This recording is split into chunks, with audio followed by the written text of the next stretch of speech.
Capítulo 7. No permitir la lesión de los propios límites, de la presión exterior y del propio centro. Totalmente consigo mismo. Quien está en su propio centro es ciertamente inmune frente a las lesiones de sus límites. El evangelista Marcos lo describe en algunas escenas. Jesús está totalmente consigo y no permite que lo desplacen de su propio centro. No permite que los demás le prescriban las reglas de juego según las cuales debería actuar. Al contrario, es soberano. Está en contacto consigo mismo y realiza lo que desde su interior percibe como adecuado. Sus opositores querrían disponer sobre él y acapararlo, pero no logran avanzar más allá de los límites que él les enseña. Dos escenas son especialmente interesantes en este contexto. Por un lado, la descripción en Marcos 3:1-6. Otra vez entró Jesús en la sinagoga, y había allí un hombre que tenía seca una mano. Entonces dijo al hombre que tenía la mano seca: «Levántate y ponte en medio». Marcos 3:3. Jesús habría podido simplemente escuchar y entregarse a la oración, pero siente un impulso interior para sanar al hombre enfermo. Al mismo tiempo nota que los fariseos lo observan. Ellos buscan un motivo para acusarlo. Si él cura en Sabbat a un enfermo que no corre riesgo de vida, ellos tendrían un motivo para tal acusación. Jesús no se deja intimidar por los fariseos. Al contrario, les formula una pregunta muy clara y a la vez aguda. ¿Es lícito en los días de reposo hacer bien o hacer mal? ¿Salvar la vida o quitarla? Marcos 3:4. Jesús es el que actúa. Obliga a sus opositores a la reacción, pero ellos son demasiado cobardes y no se animan a responder, ya que la pregunta que Jesús les formula revela su verdadera intención. Si ellos insisten en la observancia de los mandamientos, entonces hacen el mal en Sabbat. Entonces destruyen la vida. Y eso no pueden admitirlo ni siquiera a sí mismos. Entonces callan, pero Jesús no les da poder. Entonces los mira uno a uno, con enojo, entristecido por la dureza de sus corazones. Marcos 3:5. El enojo es la fuerza para distanciarme del otro, para trazar un límite claro. Allí estás tú y aquí yo. Tú puedes ser como eres, no te reprocho nada, pero yo me mantengo en lo que pienso. Tú puedes tener un corazón duro y cerrado, pero es tu problema. Eso no me determinará a mí. Y Jesús hace lo que considera correcto. No les da poder a las expectativas y a la actitud de los fariseos. No permite que transgredan su límite y le prescriban con actitud rigurosa qué debe hacer. Él es soberano. Actúa a partir de su propio centro. Los otros podrán lesionar su límite, pero él no los admite. Él se protege contra la infracción.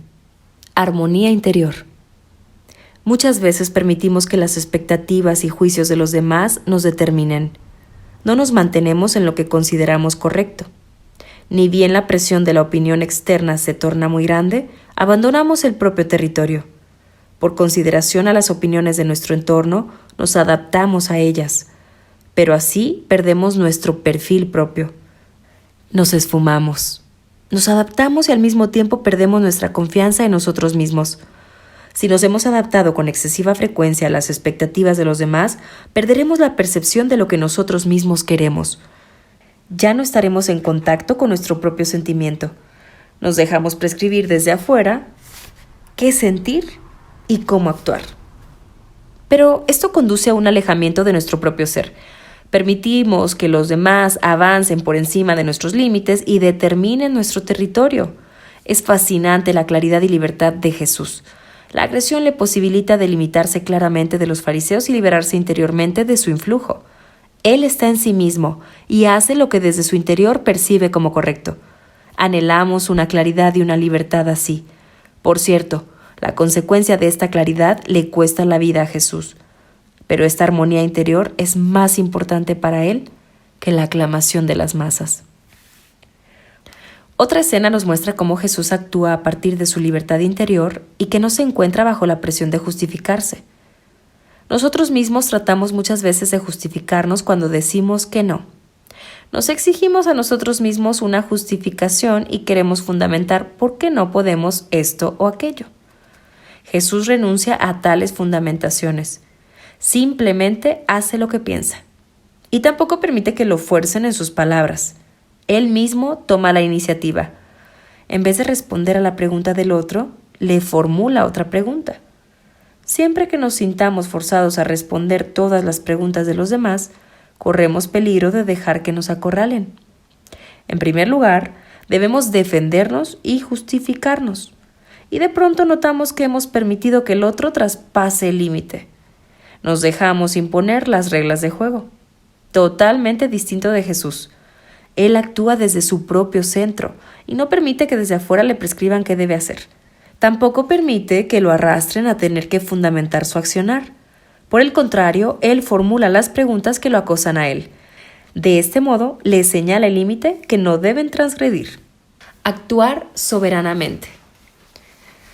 Marcos nos muestra asimismo otra escena en la que podemos aprender de la libertad interior de Jesús.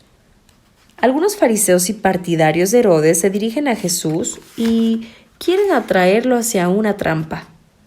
En principio intentan engañarlo a través de elogios y calificándolo de maestro que siempre dice la verdad. Este acaparamiento aparentemente positivo ya es un intento de pasar por alto su límite y ganar poder sobre él. Algunos pierden el poder cuando reciben cumplidos. Se los adula y ya dejan de decir lo que realmente piensan. Tratan de confirmar el cumplido a través de sus palabras y su conducta. Ya no son ellos mismos. Sin embargo, Jesús está en contra de tales abusos. Permanece en su centro y no deja que lo empujen en determinada dirección. Los herodianos le formularon a Jesús una pregunta con trampa. ¿Es lícito dar tributo al César o no? ¿Daremos o no daremos? Marcos 12:14. Sin importar la respuesta de Jesús, podrían hacerlo caer. Si dice que deben pagarse los tributos al César, tendrían en su contra a los celotas y a los judíos religiosos. Se alejarían de él decepcionados y pensarían que él haría causa común con los romanos. Si él niega los tributos, tendría en su contra a los partidarios de Herodes, los que lo acusarían ante Herodes y los romanos.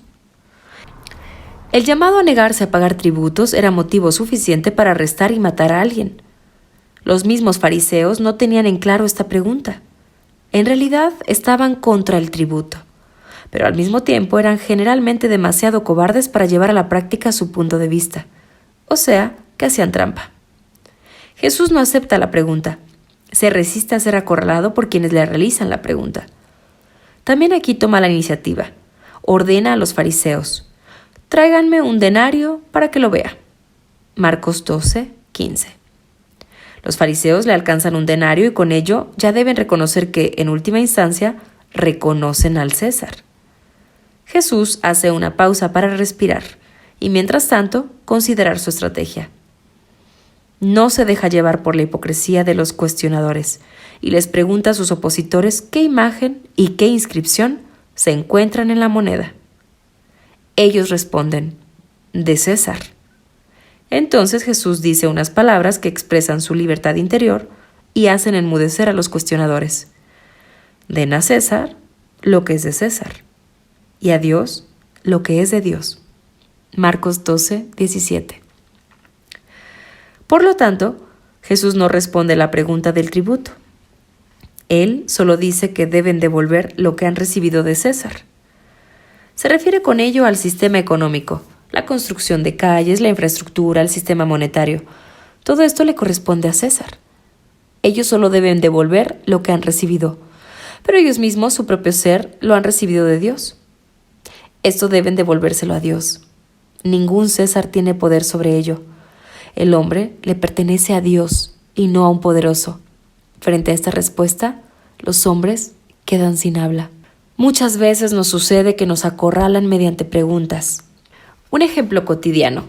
Alguien llama por teléfono y quiere acordar una reunión conmigo.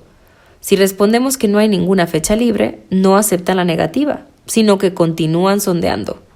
Muchas veces nos molesta y enumeramos toda clase de fundamentos por los cuales realmente no es posible, y ya nos sentimos acorralados.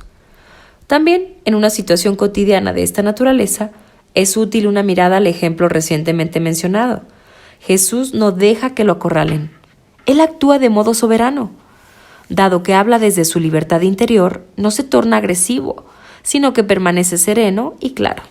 Siempre que nos permitamos esta libertad interior o cuando la sintamos, podremos decir no con calma, sin tener que defendernos. Resaltar el propio límite sin tener que justificarnos es un camino que a su vez nos puede ahorrar mucha energía y esfuerzo. Jesús también muestra para esta situación cotidiana que no debemos dejarnos expulsar del rol de actor. Si también somos los actores en el teléfono, nos costará menos energía delimitarnos.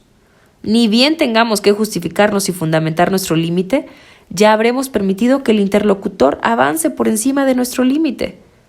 Ya estará en nuestro ámbito interior. Y nosotros pensamos que solo podremos sacarlo de este ámbito mediante nuevos y mejores argumentos. Jesús quiere mostrarnos otra cosa. No necesito justificarme. Digo lo que considero adecuado. Es suficiente. No debo colocarme bajo presión para que el otro comprenda mi negativa y la apruebe. Dije que no, y esto es suficiente. Lo que piense el otro es cosa suya. No debo romperme la cabeza pensando en ello. Diferenciaciones necesarias. En el acompañamiento escuchamos acerca de las más diversas estrategias para traspasar los límites de una persona. Así el caso de una mujer que cuenta acerca de la estrategia de su novio para generar en ella sentimientos de culpa cuando ella encuentra el valor de delimitarse. Dado que ella es una mujer espiritual, sus sentimientos de culpa son su talón de Aquiles. Ni bien su novio le adjudica la culpa por las dificultades en la relación, ella no puede defenderse, ya que pretende de sí misma hacer todo correctamente. Ella se pregunta si con amor y paciencia podría contribuir a que la relación sea exitosa. Una estrategia todavía más masiva para disolver el propio límite es la amenaza del suicidio. Cuando su novio amenaza con quitarse la vida, ella no se anima a reconocer el propio límite. Deja que la empujen hacia compromisos que le empequeñecen cada vez más.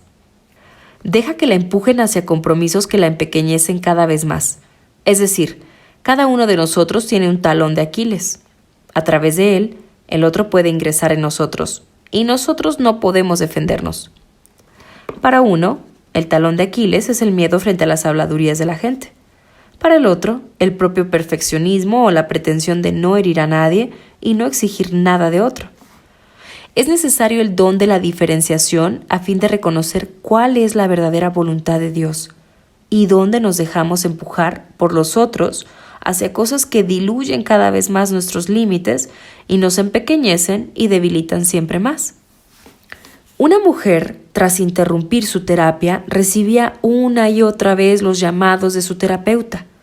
Él le prometía que podría curarla, que la rescataría hacia una sexualidad libre si ella dormía con él. Con él, ella sería capaz de amar. Él podría explicarle psicológicamente con precisión que ella estaba atascada y deprimida por la represión de la sexualidad, que sus dificultades solo estaban fundadas en los antiguos conceptos de la moral de la sexualidad que ella conservaba. La mujer se sintió acorralada por sus llamados. Ella no era soberana y todavía no había encontrado su centro. Aún dependía mucho de lo que el terapeuta le respondiera si ella se negara. La observación de la libertad interior de Jesús podría ayudarla a no dejar que la acorralen, a no tener que justificarse. Entonces estaría en condiciones de dar vuelta a la tortilla y preguntarle al terapeuta: ¿para qué necesitas tus fantasías de liberación? Entonces ella estaría interiormente libre de la presión de justificarse y, más bien, pondría en aprieto al terapeuta. Él debería descender de su trono terapéutico y aceptar sus propias necesidades. Fin del capítulo. Este, en lo personal, es uno de mis favoritos y habla cómo desde nuestro centro podemos mantenernos firmes en nuestras creencias, en nuestras decisiones, en nuestra determinación. Defender nuestra postura no significa tornarnos agresivos ni contradecir a los demás. Es simplemente entender que lo que yo pienso y lo que yo siento no necesitan una explicación o una justificación.